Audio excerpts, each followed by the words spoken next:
to harder ones. Matthew? All right. All right, so if I take a look at 37. 37 said, I have the square root of 54 over 24. Okay. Now, I need you guys to keep in mind your decision-making process here. All right, because we're using the same decision-making process today. All right, so the first question you're saying to yourself is 24 a perfect square? So Matthew, is 24 a perfect square? So the answer to that is no, so we're moving on to step 2. Can I DOCF between numerator, hang on 1 second. Hi. I am. That's okay. Vacuum. That'd be awesome. I think that's it. How much time do you have before you go back? Okay, maybe text your brother and see if he is going to go get the thing from Stephanie's house. If he's not, maybe you can go get that before you go. Maybe that's the better thing, because the vacuuming I can do more time. So just text him and just ask him if he's going. If he's not, if you can do it, that'd be great. You're sweet. Thank you. I appreciate it. All right, love you. Yes, please. Okay, I love you. Bye. My daughter's home from school. From college. She was Michigan State. It's so nice having your daughters come home. What's going on? Andrew, what are you doing? No. Oh, no, you're not getting let off the hook now.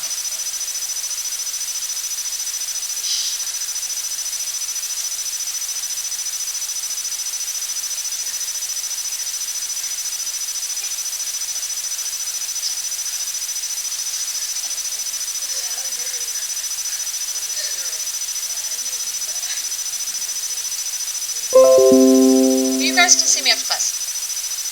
You 3. My 2 red boys and my white boy here. You're all coming to see me. My white sweatshirt, red t-shirts after class. All right. You're not who I'm talking to. All right. Can I DOCF between the numerator and denominator to create a perfect square? In denominator. Can I divide out common factors between the numerator and the denominator to create a perfect square in the denominator? Isabel? Yeah. What can I divide out of 24? So 24 is 6 times 4, right? Is 24 6 times 4? And 4 is my perfect square. So I'm going to divide 4 out, I'm going to divide 4 out of, no. Let's restate that. Yes. Because, and then I'm going to divide 6 out of both 54 and 24. So I'm going to divide, that's what I need to know. What perfect square factor does 24 have? It's 24 times 6. So then we're saying to ourselves, okay, is 54 divided by 6 going to be divisible by 6 as well? And it can. We are left with a 9 over 4. So now I have the square root of 9 over the square root of 4. And when I simplify that, the square root of 9 is 3, the square root of 4 is 2. What else do you guys have for me? Serena? 42. All right, 42 said, I have the square root of 30a to the 5th divided by 40a. I think I did this in class yesterday. I think I may have done it in one of the classes yesterday. Did we do it in here? Okay. So I'm going to say the same thing. First of all, I can divide out common factors between the variables. So I take 1a out of my denominator, and I'm going to take 1a out of my numerator. All right, so I'm left with a to the 4th. So I got rid of the a in the denominator. All right, 4 is a common factor, is a perfect square factor of 40. Well, I can divide 40 by 10 to get 4. I also can divide 30 by 10 as well. So I'm going to divide out a common factor of 10. So I'm left with 3, the square root of 3 times a to the 4th over the square root of 4. This is all the work that I should be seeing. So if there's anything missing in your work, you're showing it right now. All right, so now I'm going to go ahead and split that up. I have the square root of 3 times the square root of a squared times the square root of a squared over, well, the square root of 4 is 2. So this is going to be a times the square root of 3 over 2, which is a squared times the square root of 3 over 2. Questions on this one? Andrew?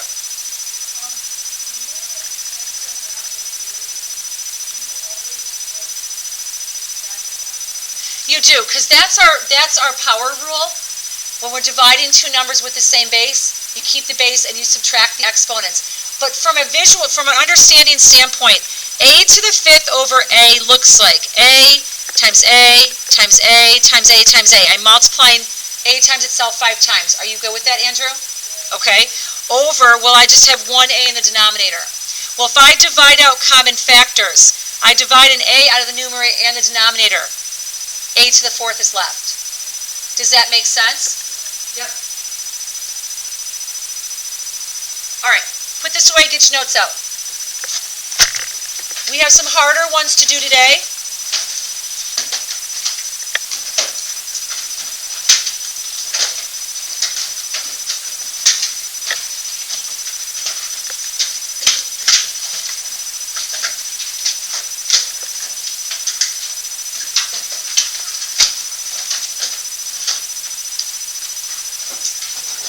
All right, so this is our last day of new stuff with simplifying radicals.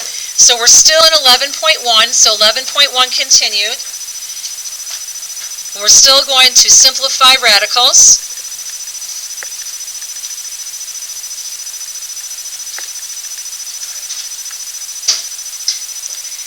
All right, what we're doing is, this is the fancy way to say it, but if you ever hear this again, you'll know what it's talking about. What we're talking about is we want to rationalize the denominator. Yes. Oh, thank you. We need to rationalize the denominator. What that means is we want to get rid of the radical in the denominator.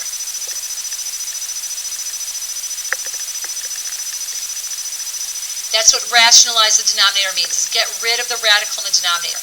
Now the big thing about today's problems that we're going to be doing, all right, so these are going to be different than last night, because here the denominator will not be a perfect square.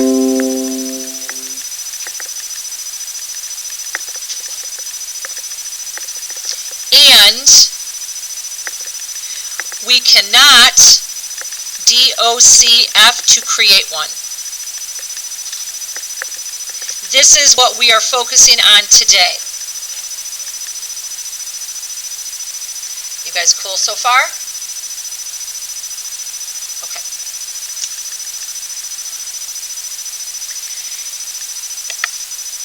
So what we are doing is we are going to create perfect squares. We will create perfect squares in denominator. And I'm going to show you how we're going to do that. So the best way, as usual, for me to explain this to you is just to do an example. So really we need to get rid of any radicals in that denominator. And we're going to do that using perfect squares. Okay, so let's just do an example to the left with some comments or explanations or steps to the right.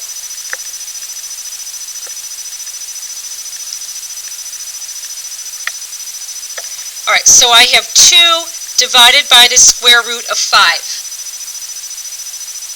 So I want to walk through your thought process, because when I give you the worksheet on Monday, these are all, the types that we've done are all going to be mixed up in there.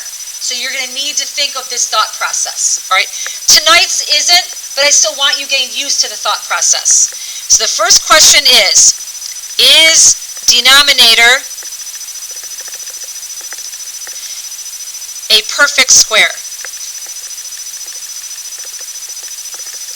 If the answer is yes, then just simplify. If the answer is no, then we have to look at 2. These are the things that we talked about yesterday already. So these are the 2 steps that we've already done for yesterday's. Now, for the second step, if the answer is no, we have to know what to do from there. All right, so the second step is, can we DOCF to create one? And last night, that's what we practiced, we could. If the answer is no, this is what we're working on today. So I'm going to put a little star by this because this is the new stuff. All right, so what we're going to do is we're going to multiply the numerator and denominator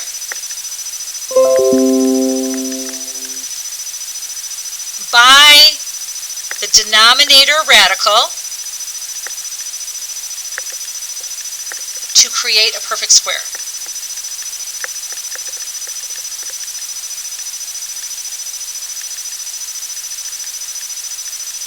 So we're going to multiply the numerator and the denominator by the radical in the denominator to create a perfect square.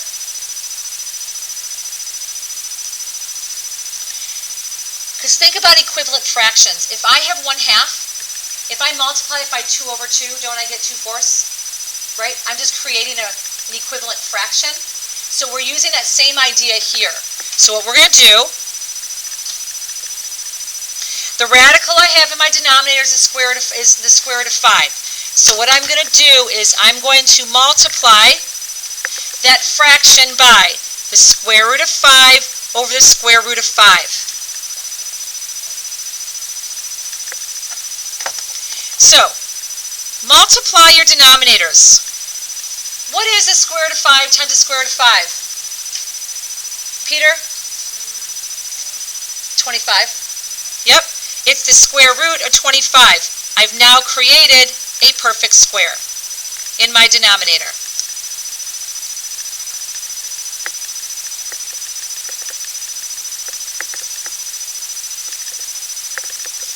And my numerator simply becomes 2 times the square root of 5. So, I'm going to simplify everything. So the last step is simplify.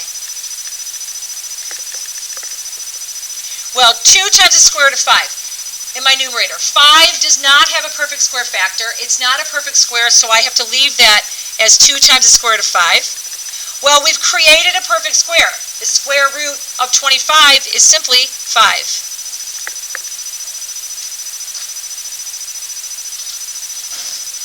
What do you guys think? You guys good so far? All right, let's practice a couple of these. Questions on this? Okay. Nick. Say that one more time. This is the process that you're going through when you see, this process is what you're going to be going through when you see a fraction that has a radical in it. You're always saying to yourself, okay, is the denominator a perfect square? Like the ones we started with before. So, you know, the square root of 144 over 9. 9 is a perfect square. Split the square roots, apply that square root to your 9, you get a 3. So you're done, right? Then there's some where last night, you could divide out common factors and create a perfect square in the denominator, right? Okay, so now these are, if you notice, I can't divide out common factors between the 2 and the square root of 5. I mean, even if this was like a 10 over the square root of 5, why wouldn't I be able to divide out common factors if this was, let's just say for the sake of argument, that I have 10 divided by the square root of 5. Could I divide out common factors here? No. Why? No. Why could I not divide out common factors here?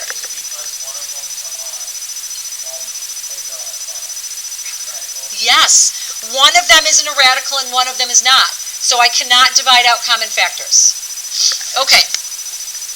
So let's do another one.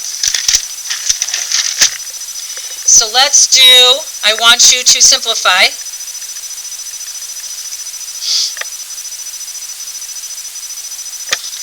The square root of 7 divided by the square root of 8n. Now, technically, because both of these are in a square root, if they did have a common factor, we could put them, everyone's listening, we could put them under the same square root symbol and divide out common factors if you had some. So if this was like 10, the square root of 10 over the square root of 8n, you could put them underneath the same square root symbol and divide out common factors. All right, but these don't have a common factor. So, is 8n a perfect square? Is 8n a perfect square? Colin? No, it's not a perfect square. I can't divide out common factors to create a perfect square. So, what am I going to multiply the numerator and the denominator by to get a perfect square? Colin? No. Not 8, no. No, what does this say? Just this. That's what I'm multiplying by. I'm literally multiplying by whatever radical is in the denominator.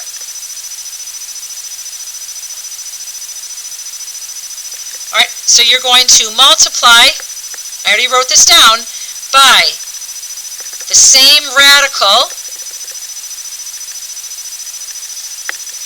that is in the denominator. Exactly the same radical. All right, so I have the square root of 7 times the square root of 8n in my numerator. I'm just going to leave it like that for now.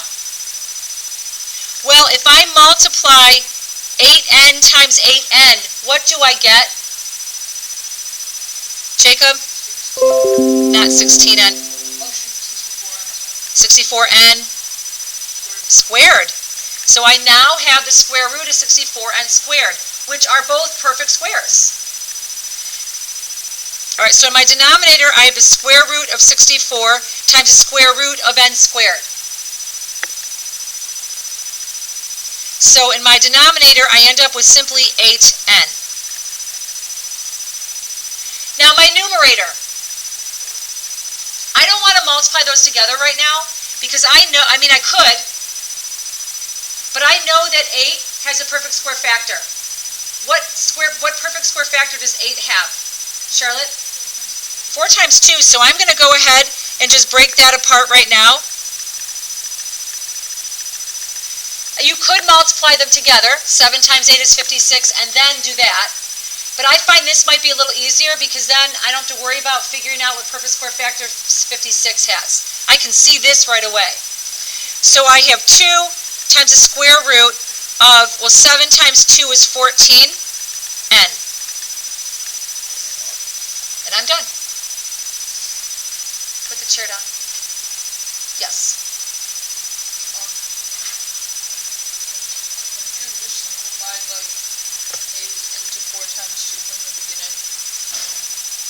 Yes, but then I would still have a 2 in the square root of 2 in the n in the denominator.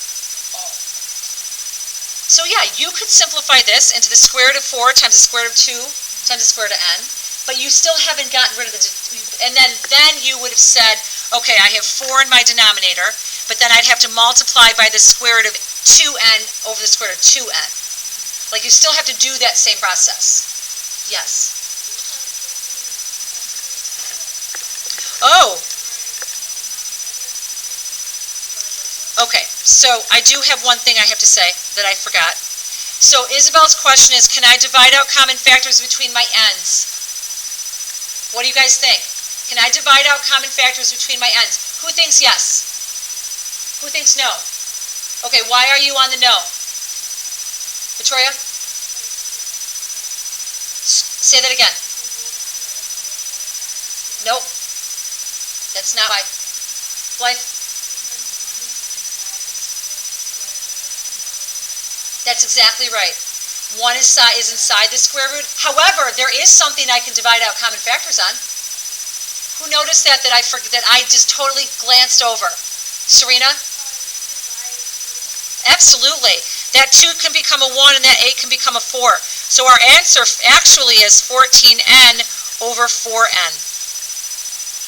Can I divide out common factors between the 14 and the 4?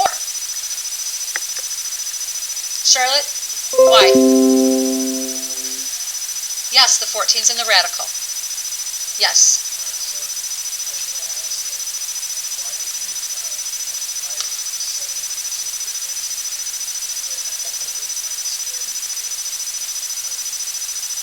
Well, I'm simplifying my numerator. So I'm applying the square root to all the ones that are perfect squares. So do you understand how I get from this step here to here? Okay. So now I'm going to apply my perfect squares. What's the square root of 4? 2. Is 7 a perfect square? Is 2 a perfect square? Is n a perfect square? So I can multiply all those together to give me my 14n. And then I'm going to say, well, does 14 have a perfect square factor?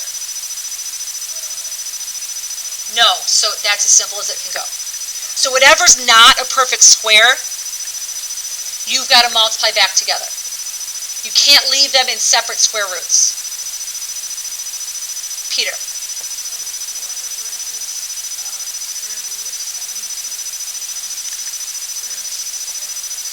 Yes.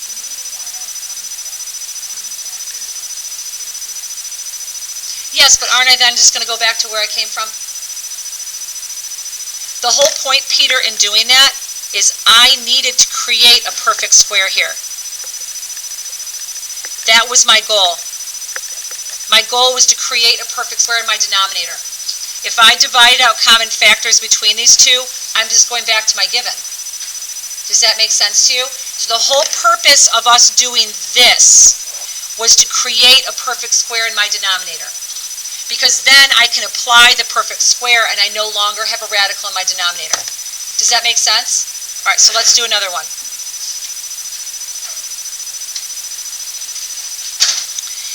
I want you to simplify the square root of 7m over 10. Can you divide out common factors between the 7 and the 10? Ashton, is 10 a perfect square? So, you're going to go ahead and split this. Now finish.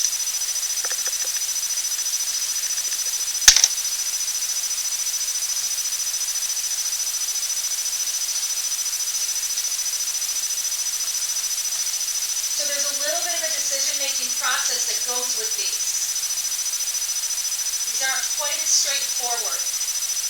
So now that you have them split, you need to create a perfect square in the denominator. So what should you all be multiplying by right now? The numerator and the denominator by?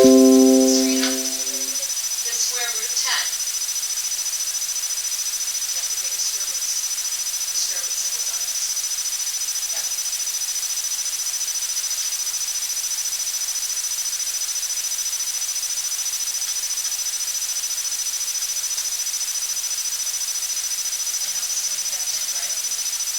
I would start with like 4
So remember, you're always multiplying. There's no decision making of what you're multiplying by.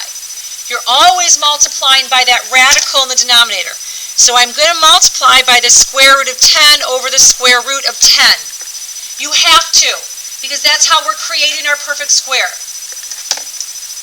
All right, so in my denominator, I have 10 times 10 was 100. So I have the square root of 100. And that's what I wanted because it is a perfect square.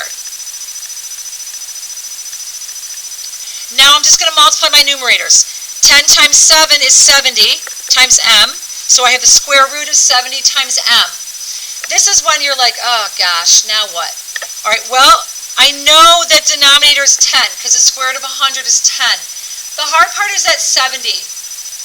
All right, start with 4. All right, so 70 divided by 4. You're going to need to do this off to the side. There's nothing else I can say than that.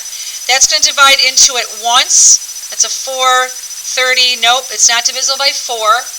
I would start kind of going through your different numbers up to like 49. You know it's not 49. You know it's not 36. I would try 16. So 70 divided by 16 is no. My guess is that's it. So this is simply going to be the square root of 70m over 10.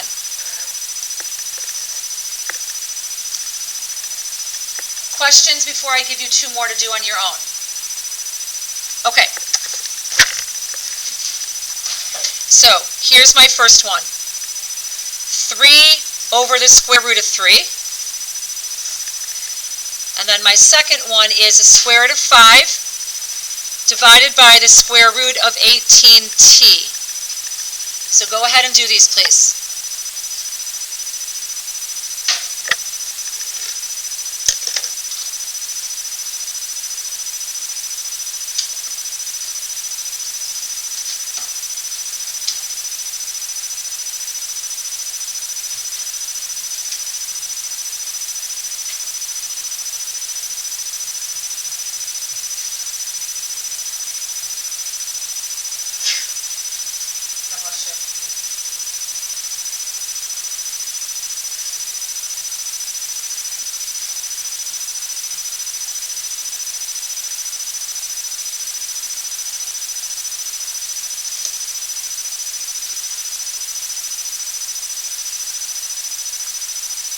When you're done, check with someone sitting by you. If you're stuck, ask somebody sitting by you.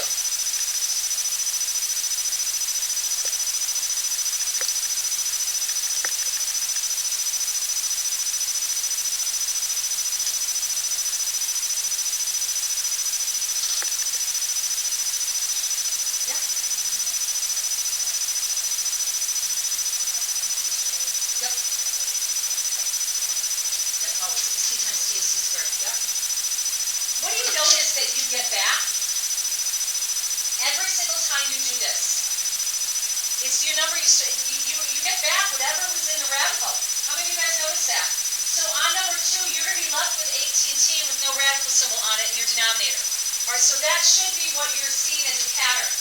In our denominator number 1, you're going to have a 3. Alright, whatever you had inside the radical should be what your denominator is when you're done.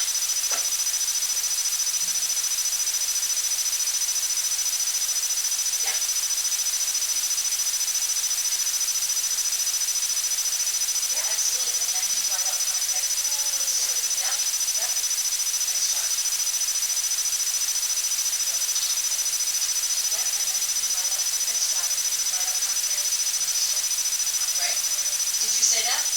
Yeah. Yep. All right, so let's take a look at these. Someone tell me, what are you going to multiply? What are you going to multiply that first one by? Ashton? Yep. Yep. And what do I end up with?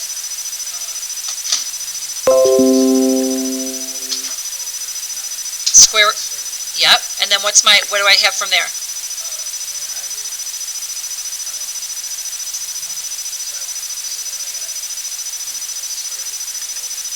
Excellent.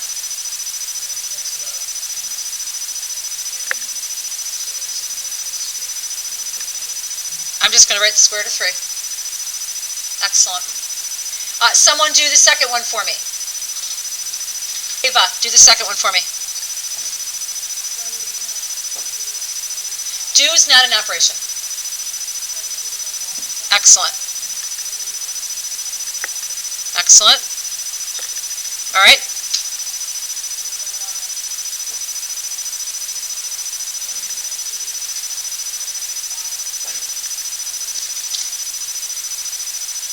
I need to multiply it by the square root of 18t, right?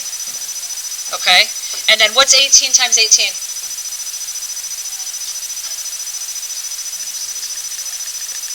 324. So I have the square root of 324 t squared in my denominator, right? When I simplify that, I end up with 18t in my denominator.